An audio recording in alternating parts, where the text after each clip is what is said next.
From the Homestead Studios in Santa Clarita, California, this is a Headache Soul production. Welcome to Just the Tip-Sters, America's favorite true crime podcast. I'm your host. This is the Zodiac speaking. I'm kidding. It's actually Melissa Morgan. I'm your host.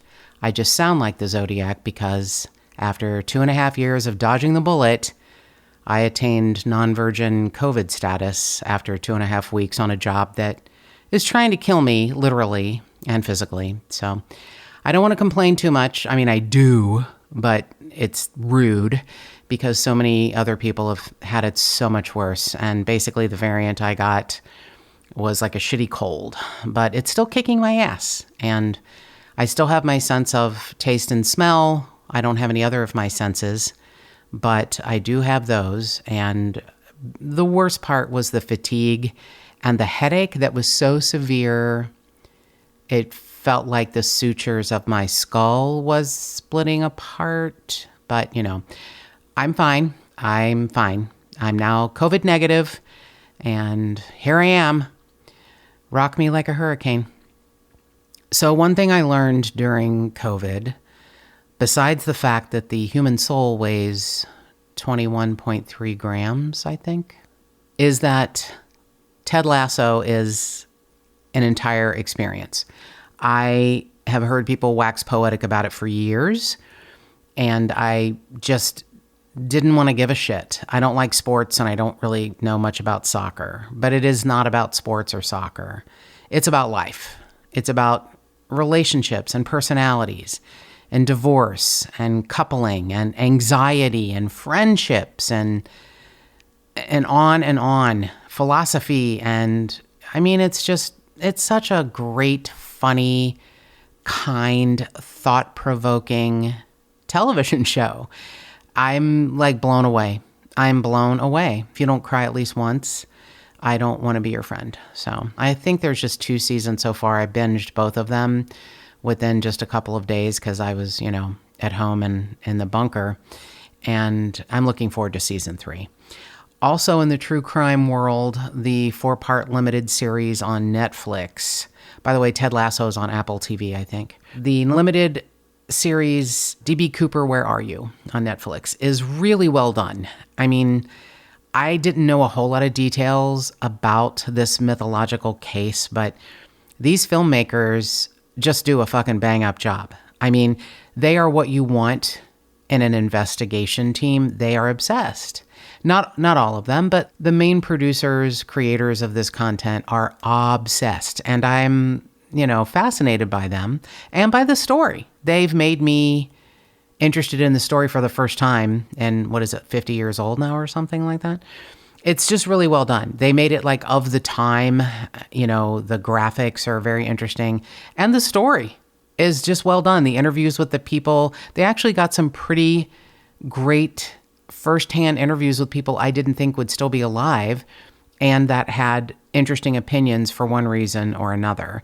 And there's, some, crazy conspiracy theorists. There's like conventions. There's D.B. Cooper conventions every year. I'm like, there's a convention for every fucking thing. But, it's the world's most famous unsolved hijacking where actually no one got hurt.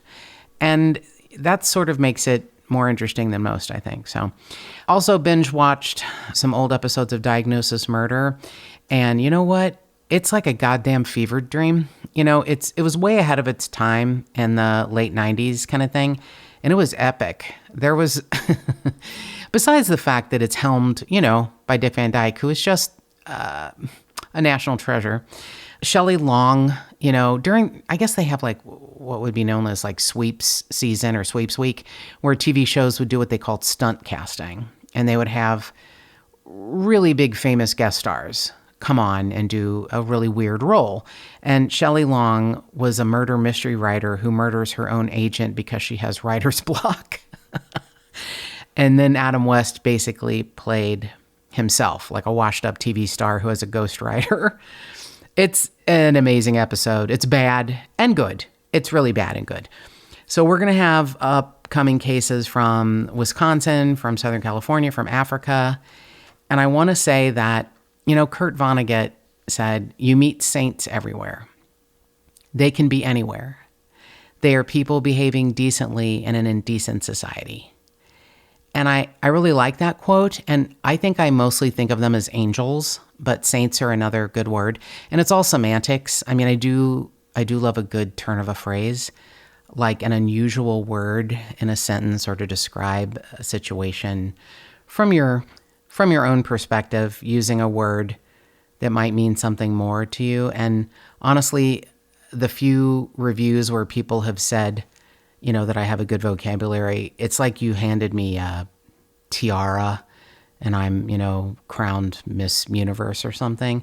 And I have a friend who calls me her wordsmith friend, which is kind of funny, but I love that. I love that term. So I believe, like Kurt Vonnegut, that man is inherently good. And I see it and I feel it every day.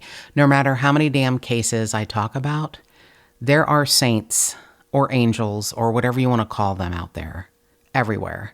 And I have had some real saints and angels and just good people be so good to me during this stupid COVID bullshit. I've had people, I don't have a whole lot of meds, and I was ill prepared. And my lovely neighbor Sharon gave me some Tylenol that helped keep me from, just wanting to drive off a cliff. Keeps me from wanting to drive off a cliff because of the headache.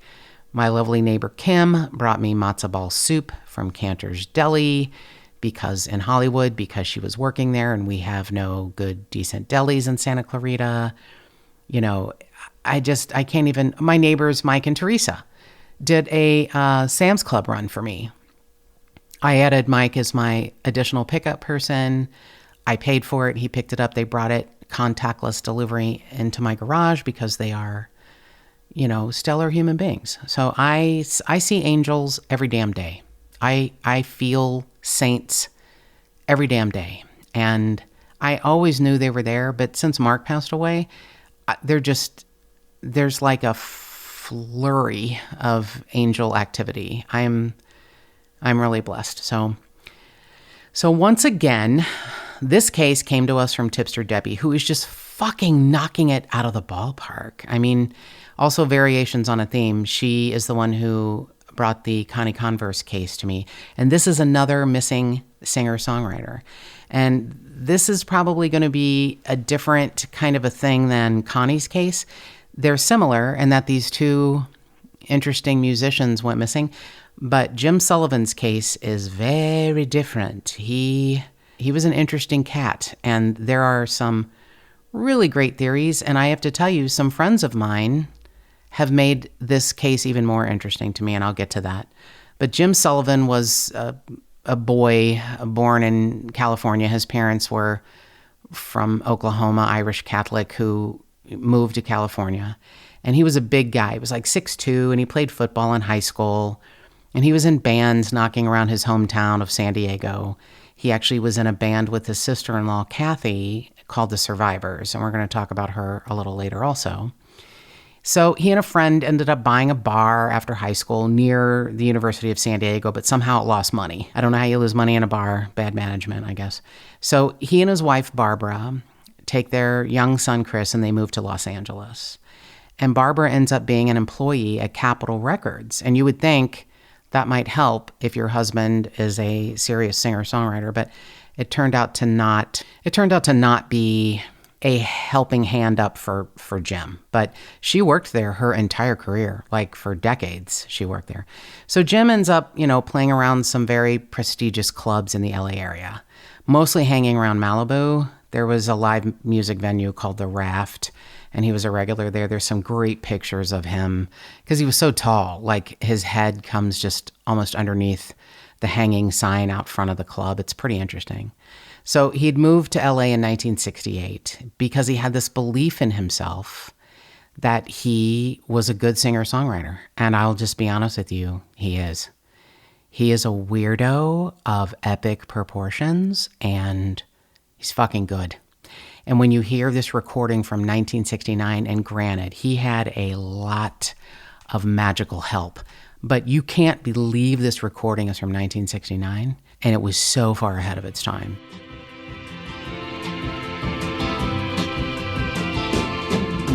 shaking like a leaf on the desert heat. His daddy's got a bang that's so hard to beat.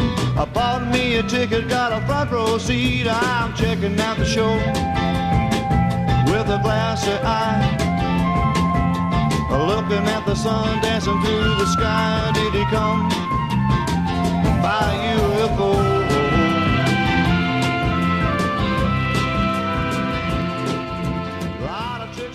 He had this very big belief in himself, and he was kind of perfect for that era, late 60s, early 70s. And he became friends with Dennis Hopper, probably hanging around the Malibu area playing.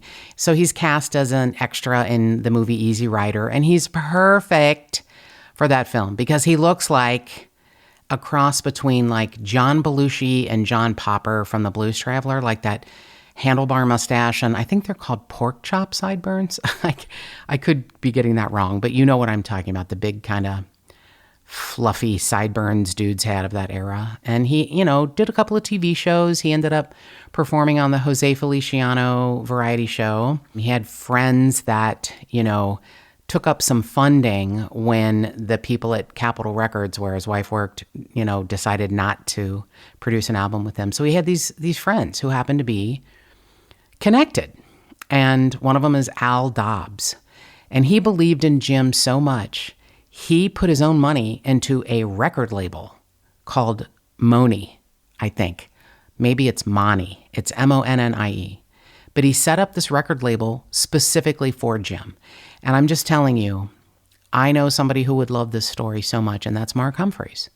When I say a Headache Soul production at the beginning of this podcast now, that was the name of Mark Humphries' publishing company. That was the company that he had published his songs under. And he had a record label named Trough Records that is probably 30 years old by now. He started it as a vanity project for himself. He was under contract with Curb Music in Nashville for a year. And he got to record with some amazing musicians. It's something they do, they like to just record a bunch of people, and then if your song becomes a hit, then they love you, and if it doesn't, then they don't. But Mark was such an amazing, accomplished songwriter. He had a contract with Curb Music, which is huge if you know anything about the music world in Nashville. But so he developed his own record label, Trough Records, and he has no idea where Trough came from, but he loved it. And over the years, it's like I think 11 other artists have asked to join.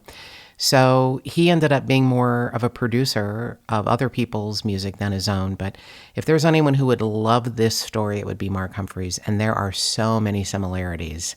It's a little bit crazy. So one of the things that happened for Jim Sullivan is that he got to record with 3 guys from the Wrecking Crew. And if you know anything about music in the LA area, the Wrecking Crew was it. There's an amazing documentary produced by Dave Grohl.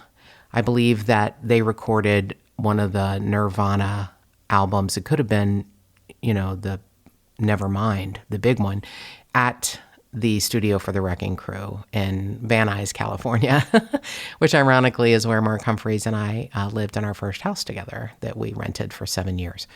So the Wrecking Crew, it's, just extremely storied session musicians who make everything better. And you will hear in the recording of what's my favorite of his songs and the most chilling, the song called UFO, you'll hear the background music, and I think you'll get it. I think you'll get it why this is kind of a special recording. And I have some talented, true professional musicians' opinions that make it even better for me. I know they got up from the dead. A lot of people living by the words that I said. I'm checking out the show with a glassy eye, looking at the sun dancing through the sky. Did he come by UFO? He records his first album in 1969, UFO. And it's kind of described a lot of different ways, like a blend of folk, rock, country. I don't know if I agree with that completely. He's, now the legacy is here and all these years later, and he's kind of, compared to Tim Hardin and Tim Buckley, Jeff Buckley's father, and Graham Parsons and Jim Croce. And I get that. I get those comparisons. But he was really unique. I mean, his lyrics are weird. His musicianship is fascinating. And I have, again, like I said, I have some quotes that I feel like encapsulate whatever the fuck was going on. Someone referred to it as psych rock. That's like the closest thing I think that describes his style, psych rock. It's very interesting. So it didn't really get a whole lot of attention. And in 1972, he recorded a second album just called Jim Sullivan. And he had this, very popular, well-known arranger and producer, and it was released on the short-lived Playboy Records. If you can believe that. Hugh Hefner dabbled into the world of recording singer-songwriters. So Playboy Records puts out his album Jim Sullivan. And again, this one was actually less successful than UFO. And he, starts to drink a lot, which I would get. I think he was 34 when he disappeared. I started to say died, but we don't know. So when his second album is not really, going anywhere, and then he and Barbara have a second child, a daughter, he's like, I gotta figure my life out. So his sister-in-law, Kathy, who he had played in the band around San Diego, she was making a living writing songs in Nashville. And he's like, I'm gonna try it. I'm gonna go. So here's where the part that grabbed my heart, because this happened to Mark Humphries, not all of it. So on March 4th of 1975, Jim leaves his wife and his kids and is going to drive to Nashville in his Volkswagen Beetle and meet up with his sister-in-law and figure out what's the scene in Nashville in 1975, which, that's probably the same year Bob Dylan's Nashville Skyline came out. I mean, it's probably a happening area, and he has to go where, he can make music. And I get it. I completely get it. So he is pulled over by the highway patrol. And, they were like, hey, we're going to caution you. You might be tired, but it appears that you are, compromised in some way. And he passed a sobriety test, but he's like, I'm going to take this guy's advice. And this is in Santa Rosa, New Mexico. So he'd made it, one day later, he's in New Mexico after leaving his wife and family on March 4th. And he checks into the La Mesa Hotel in Santa Rosa, New Mexico. Now, there are different reports that he didn't sleep there, that he left his key inside the room. He went into the town and bought a bottle of vodka. And the following day, 2 days after he left, he is seen 26 miles away from the La Mesa Hotel at something called the Genetti Family Ranch. So it's this remote ranch. I don't know much about the Genetti family. It's all a little sketchy and weird. So his VW Beetle is later found abandoned at the ranch. And he was supposed to have been seen walking away from his car. Now, he's 26 miles away from his hotel. The key is still in the hotel room. All of his possessions are in his car. His money, all of his legal papers, his prized guitar, his clothing, and here's where it just grabbed me because it's so Mark Humphries, a box of his records that he was going to try to sell. So now, just to let you know, Mark Humphries spent 10 years on the road. 1995 to 2005, he was on the road 6 to 7 months a year. We met for the second time in 1999. And when I met him the first time in 1995, he was getting ready to go on the road. He was taking kind of not really a leave from his job, but he was one of the first people I've ever met who was a telecommuter.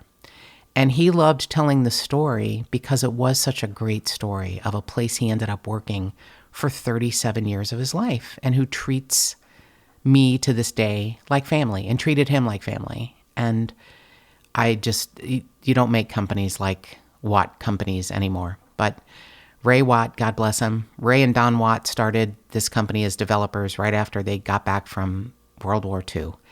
And they're just, the kind of people you don't hear about. And Mark fit in to their business model like family. So he is like, look, I'm your paralegal and I want to go on the road. And they were like, well, we don't know how this is going to work. But around the mid-1990s, the housing industry is kind of going downhill. So he agrees to be a independent contractor, pay for his own insurance. And they call him an independent contractor and let him go on the road. And he said he remembers being in Oklahoma and checking, back then in 1995, you had to call in and check your messages because Mark wouldn't get a cell phone, which I will discuss in a moment.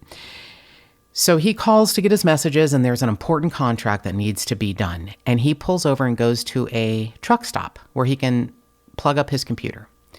And he traveled with what he commonly referred to as 7 file boxes of files, physical files that he took on the road all these months on projects he was working on for the company. He plugs up his computer, he drafts the contract, gets it back to the office within an hour. And from then on, they were like, you can do whatever the fuck you want. You do whatever you want, buddy. You're a fucking rock star. So he remembers when he came back from being on the road, and he would only go into the office 1 day a week. I was the one working 5 days a week, writing and producing a radio talk show, and he was at home telecommuting, which was, you just didn't hear about that in those days, way before a pandemic. He remembers going into the office, and the owner had some important people in his office, and he sees Mark pass the window, and he comes out and gets him and grabs him and says, come in. I want you to tell these guys what you do. So he explains that he goes on the road as a singer-songwriter and that he can send any contract that Ray Watt needs within an hour if he gets the message, and he hooks up his computer at a truck stop or his hotel room, and there you go. And he said the guys were just like flabbergasted. It was like he had, invented rain or something. They were just, couldn't believe. They probably couldn't believe that Ray was so forward thinking. But it was just one of the stories he loved telling. And then, of course, his bitch ass wife is like, you're not going on the road anymore. And in 2005, he gave that up and went into the office and then became a bigger rock star. He became the vice president of risk management and litigation. So anyway, sometimes women, are helpful, but he gave it a really good shot. But one of my favorite stories, and he called me from, I believe, a hotel in Wisconsin. It was Iowa or Wisconsin. And he, at the time, hard for you to picture, those of you who know Mark Humphries, had hair down to his asshole and wore, a ponytail and wore flannel shirts and jeans and shit to travel on the road. He would rent a car for a month at a time and put basically 10,000 miles on a rental car. He had some chick at a Hertz rental car place in Pasadena who had a crush on him, and he would get really great cars and put 10,000 miles on them in a fucking 1 month's time, traveling around playing. So he has his 7 boxes of files. He has his, not albums, but CDs. He has his computer. He has everything. His car is stacked like he's a homeless dude. He has long hair and a ponytail. And he said he was, it was either Iowa or Wisconsin. I can't remember. But he was profiled. He wasn't speeding because he was a very careful young man. Actually, in his later years, motherfucker got so many goddamn speeding tickets. But that's because he had a fast car. Anyway, he was not speeding, but he got pulled over, and he's, one of those, all right, my hands are at 10 and 2. Don't give me any shit, copper. And the officer said, can you get out? I would like to look, whatever. They look around, and he sees the albums, and he's like, what do you do? And he's like, well, I'm a paralegal, and I'm also a singer-songwriter. And the guy was like fascinated by what he did, but he said, I was totally profiled because of the way I looked. And he thought differently about being any sort of ethnicity or any sort of disenfranchised person after that experience, because he was a long-haired commie pinko, whatever, from the Uneasy Rider song by Charlie Daniels. I mean, he was profiled because of the way he looked. And he was, the most upstanding dude in the universe. But so I can imagine Jim Franklin, who looks like, holy hell. I mean, he looks like he belongs in the movie The Easy Rider because he was in the movie Easy Rider. So I imagine he gets profiled in New Mexico. And at the time, in the 70s, there are rumors that the police can make you go away. I don't know if that's the truth, but it's the desert. I mean, the fact that he was seen after that, I think, dispels that rumor, but we got a lot more rumors to go, my beloveds. So he has everything that he wants to bring with him to Nashville in his car, and it's untouched, and his car is found abandoned. I will let you know that a decomposing body was found a mile or two from his abandoned car on the Genetti Ranch or near the Genetti Ranch, but it was not him. It was someone else. I don't know that it was ever identified, but it was definitely not him linked via DNA. So he's never seen again. They were like, he was upset at his career. He was drunk. He was drinking more heavily. He walked off into the desert. He was murdered.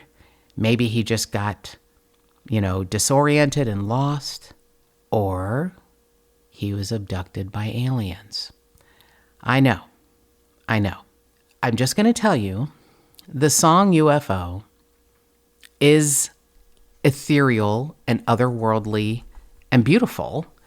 And it's a little tough to understand all of the lyrics, but I wanted to print them out because I thought they were so fascinating. Shaking like a leaf on the desert heat, his daddy's got a bang that's hard to beat. I bought me a ticket for a front row seat. I'm checking out the show with a glassy eye looking at the sun dancing through the sky. Did he come by UFO? A lot of chicks will pull the book I read, only man I know that got up from the dead. A lot of people living by the words that he said. I'm checking out the show with a glassy eye looking at the sun dancing through the sky. Did he come by UFO? My favorite part is, think he'll never come again in a different way? Maybe he's coming through while I was away. Too much goodness is a sin today. I'm checking out the show. It's really interesting. The last verse is, there's something happening. It isn't too clear, just a little different from the previous year. I think that happiness is getting very near. Did he come by UFO? It's a fascinating song. And what I'm going to say to you is that people that are much smarter than I am have said incredibly beautiful and thoughtful things, because I can't explain what it is about the song that gets me. I'm not good at putting that to words. So my best friend, Angela, is a goddess, but also a beautiful singer-songwriter. She, had at one point owned a recording studio, and she knows music. She knows it from her soul. And I sent her the recording because I was so blown away, and I wish I could have put into words what she said. But she said, I believe he might really be an alien in the best way. I keep trying to get my mind around why the chord structure works, but it just does. It's spectacular. And then she says, I'll never understand why some people can't bear the beauty of another's human light and feel they have to extinguish it. But I know that's why you do what you do on the podcast. And I don't know that he was murdered. There's definitely some theories about the Genetti Ranch, about, marauders and perhaps the police and aliens. But I don't know. It seems odd that we don't know where his body is, that there was nothing found, that there was another body found that was determined not to be him. That's pretty odd. But along with having amazing, wonderful friends in many different avocations, Mark has a wonderful friend who was on the record label named Earl Grey, who is part of a duo, Piper Grey. And Earl is a fantastic singer-songwriter, amazing musician, and I will be having him on as a guest for his own complete episode in the future. But the other thing that Earl is the Assistant State Director of the Southern California chapter of MUFON, as well as the Chief Investigator of the Southern California MUFON Society. So MUFON is the Mutual UFO Network. These are ufologists who study all of the reports, the history, the governmental association, all of it, the Mutual UFO Network. So Earl has a great pedigree as far as alien abductions and a brilliance that he brings to it as a musician, a singer-songwriter who traveled and played gigs everywhere. So he is the perfect person to talk to about Jim Sullivan. And I did. And we had a really nice conversation, which led me to say, you know what, you just need an entire episode of your own. So Earl will be on in the future. And I'm really not one of those people that loves to do, I was warned to not use the word paranormal by Earl. So, but I'm using the word paranormal, Earl, sorry. I like to put everything under that umbrella. I get it. Ufologists believe, well, that's not paranormal. That's something you can't explain. UFOs are very explanatory and hidden by our government. And I get it. I'm just, I think it's conceited to think that we're the only life forces out there. But I don't know. I would say I don't have any proof. I think Earl would say, oh, girl, there's a lot of proof. But the fact that Jim Sullivan wrote this very otherworldly song, and the fact that he disappeared in the desert on a quest, I mean, I don't know. It is definitely one of the theories. And the fact that we've never found his body, which is pretty interesting to me. So he's never seen again. His music sort of fades into obscurity. In the early 2010s, some people find it and release it, and he gets a cult following. It's a guy named Matt Sullivan, who's actually no relation to Jim Sullivan, kind of spends a lot of time working on, the mystery of where the hell is Jim Sullivan. He interviews a lot of people that knew stuff. He becomes involved in those who'd recorded Jim Sullivan, and he helps to re-release through Light in the Attic Records, his own label. He releases a reissue of UFO and of the album UFO. And he also has released an album of other work that Jim had recorded that hadn't been released. I think it's called If the Evening Were Dawn. Yeah, he released that in 2019. So, plus Jim Sullivan, the titled Jim Sullivan album, as well as UFO. I just have to say, I think UFO is an incredible song.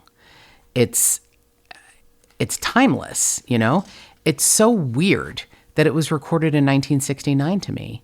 It's, I don't know.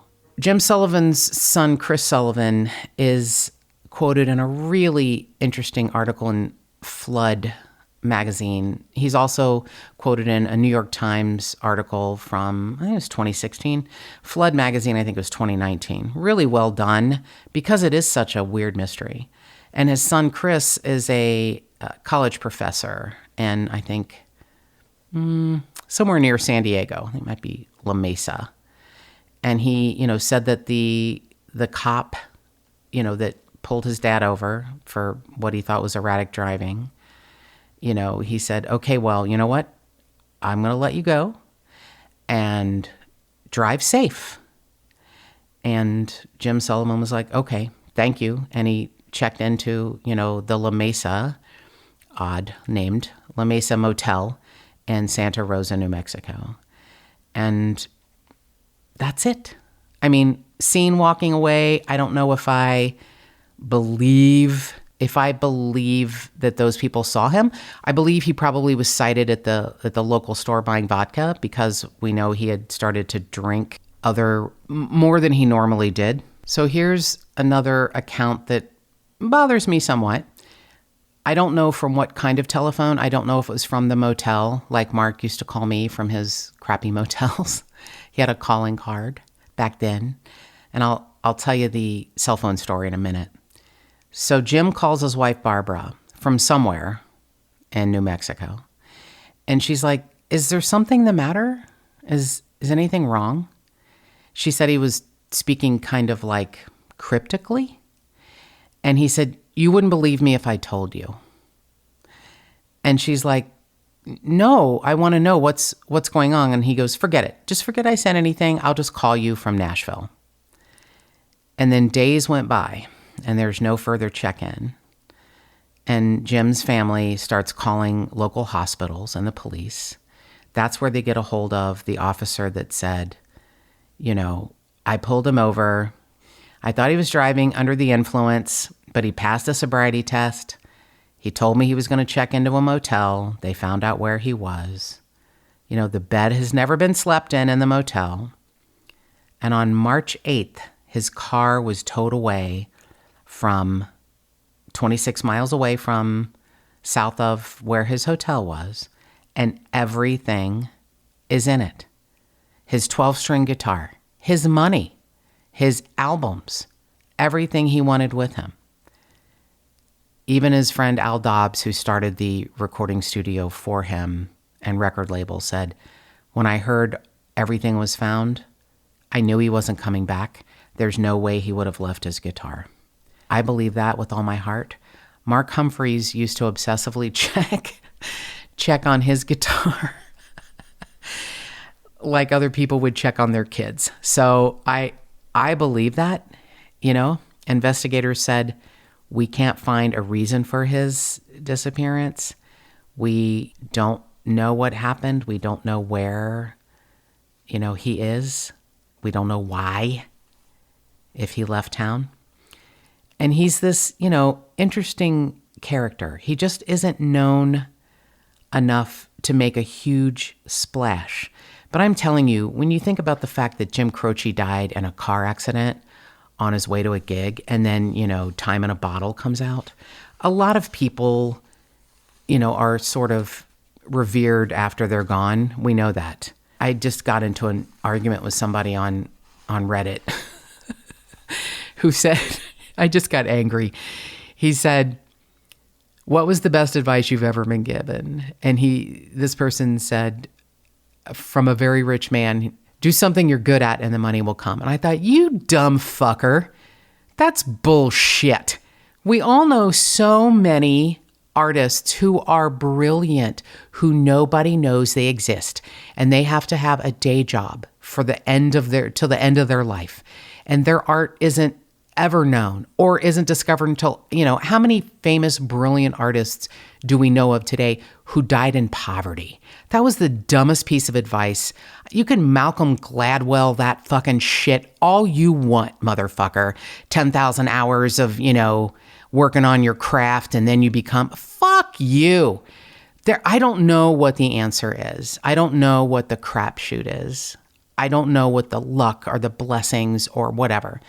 But I know working your ass off doesn't always mean that you're going to be successful. Being brilliant doesn't mean you're going to be successful. But I feel like the fact that I wouldn't have known about Jim Sullivan if not for the magnificent Tipster Debbie and the people who have told me about him, who know, and who believed that this guy was really different and really brilliant. And he was. I hope more people find out about him. I hope that, the only person left in his family now is his son, Chris. His sister died in 1988, and his mom, Barbara, Jim's wife, died in 2016. But she got to know before she passed that people were loving what he was doing, that people had rediscovered him, and she always believed in him, and then he just disappeared. So I have to tell you the cell phone story because I think it's important. Mark Humphreys was just like yeah, no, nobody's going to bother me on the road. I'm a big guy. I'm scary looking, No, I'm fine. And that's why he would call me from his hotel rooms. And that was when we were just sort of dating. And I was like, he's going to be my fun fuck buddy, but, he's way too nice. I'm going to run over him like a lawnmower. Little did I know, he would be the love of my life, and we would be married for almost 20 years and together for 22. In 2001, we were married, and he was about to go on his tours, which, by the way, Tipsters, if you know anything about Mark Humphreys, if you have picked up anything from the 4.5 years that we got to record together, he is meticulous. And he used to make an itinerary, including maps, of his travels and give them to his coworkers, to his friends, and to me, so I would know where he was. He would have the phone numbers of every hotel, the addresses. He would have his reservation numbers. He was the most meticulous planner in the world, but he was just like, nah, I don't need a cell phone. I'm like, you fucking do too. And he's like, okay. So I get him a cell phone and put it on my cell phone plan, because I had one from 1994. And I used to have a big, giant 7-pound Army field phone, big, giant, stupid-ass phone that, are you listening, children? I got 20 minutes a month from AirTouch Cellular. So I only used it for emergencies. 20 minutes a month. So I got him a phone and put it on my plan, and I created a monster because it never left his hand again. It was basically an appendage. And, I used to yell at him a little bit and say, will you pay attention to me? But he loved it, and it was a thing of beauty. But back then, if you were in a particular area, which you have to understand, this man drove a lot of areas that did not have cell service, your phone would say, searching, ... That would come up on your screen. It would say, searching, ... And he was so taken with that he ended up using that as an introduction to one of his songs.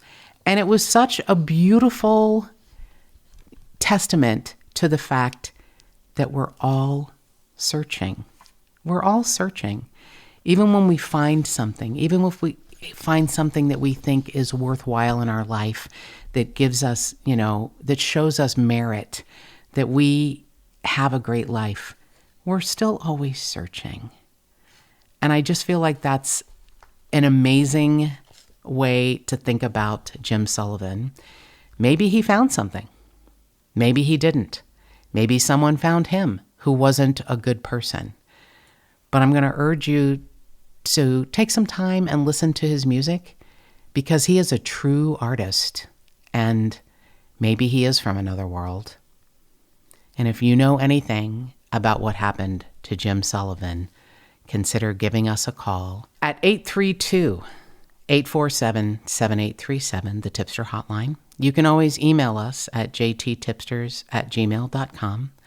You can find us on Facebook, the Facebook Just the Tipsters page, or JT Tipsters on Instagram, or JT Tipsters Pod on Twitter, and more cowbell.